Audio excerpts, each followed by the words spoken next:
Rawla court से Khurshid bag की खबर शामिल करते हैं। इंतजामिया की जानिब से मुबैना बेबुनियाद मुकदमात और सियासी कारकुनान की गिरफ्तारियों के खिलाफ मुख्तलिफ मकामात पर एहतजाज जल से जुलूस धरना दिया गया।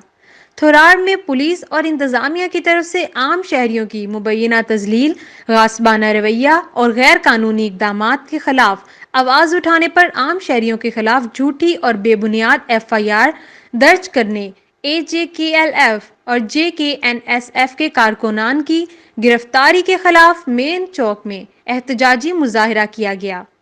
एहतजाजी प्रोग्राम के बाद थोरार यादगार पुलिस स्टेशन के सामने गैर मुअय्यना मुद्दत तक धरना दिया गया है।